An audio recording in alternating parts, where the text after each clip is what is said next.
9살 초등학생이 합기도 체육관에서 수업을 받은 뒤 하반신이 마비됐습니다. 경찰은 관장을 엄수상 과실치상 혐의로 검찰에 송치했습니다. 손정혜 변호사와 함께 짚어보겠습니다. 어서 오십시오. 오세요. 안녕하세요. 네, 또 안타까운 소식이 전해졌습니다. 9살이면 너무 어린 나이인데 합기도 수업 중에 사고가 발생했다고요?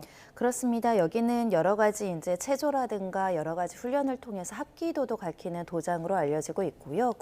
9살 아이가 공중제비 도중에 착지 과정에서 왼쪽 발이 이제 꺾이면서 착지를 하는 과정에서 골절이 나고 저렇게 좀 심각한 신체적인 어떤 부상을 입은 것으로 알려지고 있고요. 네.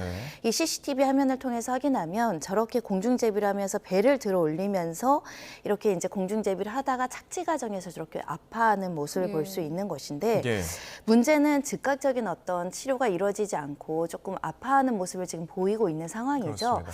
그러다가 조금 더 시간이 지나고 나서는 실제 다리에 힘이 없다라고 호소를 하고 실제 30분이 경과한 뒤에야 이제 부모에게 인계됨으로 인해서 이 제대로 된 조처가 되지 않아서 심각한 피해가 야기됐던 사건입니다. 예, 지금 저희가 당시의 CCTV 화면을 보여드리고 있는데, 그러니까 관장이 이제 배를 들어올리면서 공중회전하고서 약간의 좀 아파하는 모습을 보였습니다. 근데 수업을 끝난 뒤에 이제 갑자기 쓰러졌고, 그리고 관장은 바로 이제 병원으로 안 가고 도장 승합차에 태워서 집에 데려졌다고 해요. 이어서 수업도 상당 시간 진행됐던 것으로 알려지고 있습니다. 예. 30분가량 수업이 진행이 됐고 다른 아이들도 있었기 때문에 아마 수업을 중단시키지 않고 이어갔던 것으로 보이고요.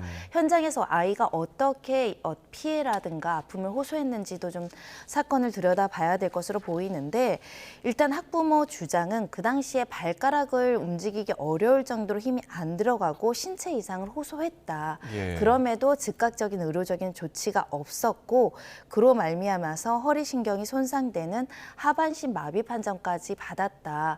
이 피해에 대해서 억울함을 호소하고 있습니다. 예, 그 말씀하신 부분을 저희가 직접 부모님 인터뷰로 들어보도록 하겠습니다. 아이가 발가락도 움직일 수 없을 정도의 힘이 안 들어갔었거든요, 그때. 그러면 언제부터 그랬냐 물어봤더니 주저앉았을 때부터 다리에 힘이 하나도 안 들어갔대요. 그럼 관장님 그거를 왜 캐치를 못 하셨는지 저는 그것도 좀 이해가 안 가고 그 상황이 돼서 아이가 걷지 못할 상황이 됐을 때는 119를 먼저 불러서 구급차를 불러야 되지 않나 그런 생각이 들더라고요. 근데 그런 아이를 들쳐업고 온 엄마는 지금으로 저는 아직도 상상이 이해가 안 가요. 뒤늦게 병원에 갔더니 하반신 마비 판정을 받았다. 부모님 입장에서는 하늘이 무너지는 것 같았을 텐데 지금 관장의 입장은 어떻습니까? 관장은 착지 이후에 별다른 이상을 못 느꼈고 특히 기저질환에 의해서 이렇게 하반신이 마비될 가능성이 있기 때문에 인과관계가 부족하다라는 입장을 보이고 있다고 합니다. 하지만 여러 가지 내용들을 따져보면 일단 9살 아이는 성인과 다르게 외부의 충격이 훨씬 더 약할 수 있거든요. 그렇죠. 그러니까 같은 강도라도 뼈가 부러지거나 골절이 되거나 착지 과정에서 이 손목이나 다리나 이런 것들이 뒤틀리는 과정에서 신경 손상 가능성이 매우 성인보다 높기 때문에 좀 더 세심하게 관찰했어야 될 뿐만 아니라 그에 앞서서 이런 훈련이 9살 아이에게 적절한 훈련 방법이었고 안전장치가 제대로 되어 있었느냐. 착지 과정에서 충격이 있을 수 있는 건 예견 가능한 위험성이잖아요. 네. 그거를 막기 위해서 예를 들면 매트라도 깔다던가 조금 더 약한 강도로 훈련을 한다던가 공중제비를 통해서 충격이 가해졌을 때 아이가 아프다고 호소하는 일이 있을 수 있기 때문에 그에 대비한 의료적인 어떤 후속 조치가 훈련이 되어 있는가 이런 부분들에 대한 아쉬움이 있을 수밖에 없고요. 특히 예. 척추나 이런 관절 같은 경우는 아이들은 아직 탄탄하지 않기 때문에 쉽게 부러질 가능성이 있거든요. 그런데 만연히 크게 고통을 호소하지 않으니까 수업을 이어갔다. 그리고 고통을 호소했기 때문에 들쳤고 간 것으로 보이는데 왜 병원으로 가지 않았는가. 이 부분은 응급조치나 구조 의무를 불성실하게 하고 손해를 예. 확대시켰다는 과실로 인정될 수 있어 보입니다. 네. 그러니까 지금 관장에게 과실이 있어서 경찰은 이 업무상 과실치상 혐의를 적용한 상황인 거죠? 그렇습니다. 업무상 과실이라는 것은 맞닥인 관장으로서 어린이를 교육함에 있어서 체육훈련법을 실시할 때 안전한 어떤 조치를 해야 되고 다치지 않도록 배려해야 되고 보호해야 네. 될 의무가 있기 때문에 그 점을 조금이라도 어겨서 이런 피해가 발생했다라고 한다면 혐의가 인정될 가능성이 있는 것이고요.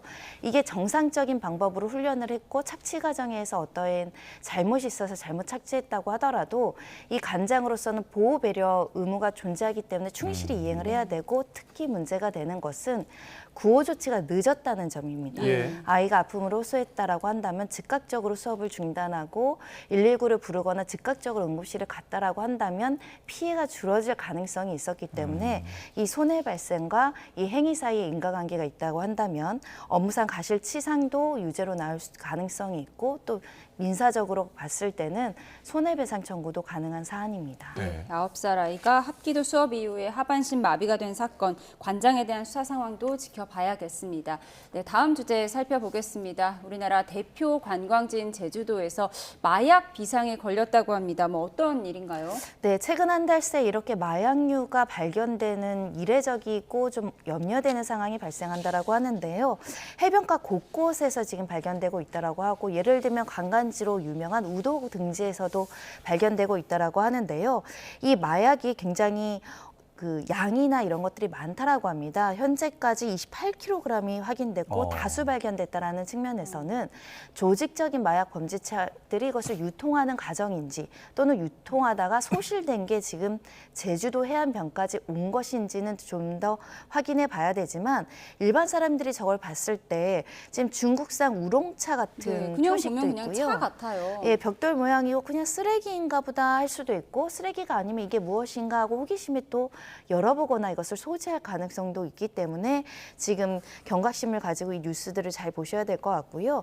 조천, 애월, 제주항, 용당포구 등 10곳에서 지금 발견됐다라고 하고요. 어마어마한 양이라고 하니까 이게 해안가 등에서 광범위하게 확산되고 있고 더 유포되지 않도록 철저하게 점검해야 되고 그렇기 때문에 지금 많은 인원을 수색하는 데 지금 투입시켜서 찾고 있는 상황입니다. 네, 최근 이제 10월, 11월 근래에 들어서 저렇게 지금 제주 북부 쪽에서 많이 발견이 되고 있습니다. 이런 것도 좀 수사를 할 때 어떤 의미가 있을까요?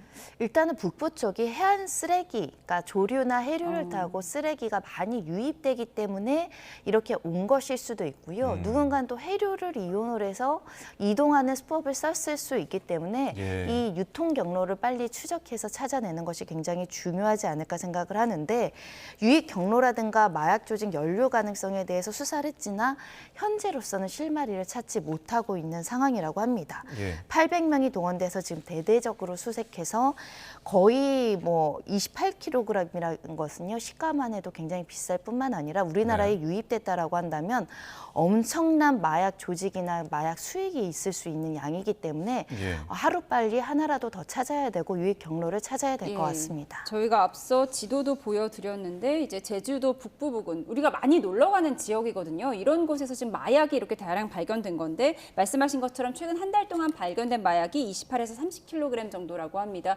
그럼 뭐 얼마나 많은 사람들이 투약할 양인 건가요? 추산하면 90만 명에서 100만 명까지 투약할 수 있는 양이다 보니 이건 개인적으로 유통한 것이 아니라 마약 조직이 연루될 가능성을 배제하기 어렵고요.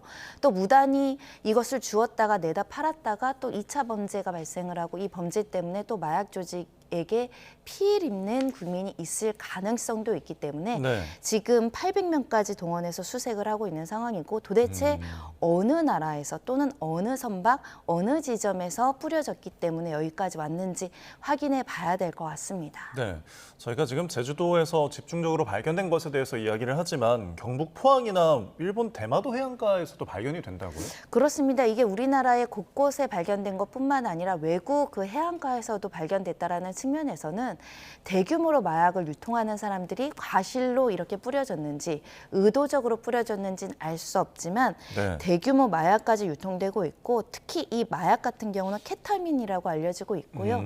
케타민 같은 경우는 지금 미국에서도 굉장히 심각한 문제일 뿐만 아니라 예. 우리나라에서도 이 환청이나 환각으로 굉장히 정신적인 피해를 심각하게 야기하는 신종 마약이기 때문에 대대적으로 지금 검거하고 있는 상황에서 대량으로 유통됐다라는 점을 점을 일단은 수사기관에서는 재빨리 좀 수사를 해야 되지 않을까 합니다. 예, 그러니까 보여드린 대로 외관상으로는 마약이라고 알기 어려운 모습을 하고 있잖아요. 근데 저희가 보도를 해드렸으니까 이런 비슷한 모습을 보면 그럼 바로 신고해야 할 의무가 있는 건가요? 예, 마약류는요, 소지만 하더라도 처벌되는 규정이 있죠. 소지, 운반, 보관, 소유 모두 각각 모두 처벌 대상입니다. 1년 이상의 징역형에 처해질 수 있기 때문에 호기심에서라도 집에 보관했다가 괜히 압수수색 당해서 처벌받을 가능성이 있다는 점 염두에서 즉각적으로 신고해야 될 것 같고요. 네. 저 정도 양이라면 엄청난 경제적인 이득을 가지고 이걸 찾기 위해서 노력하는 사람이 있을 수 있습니다.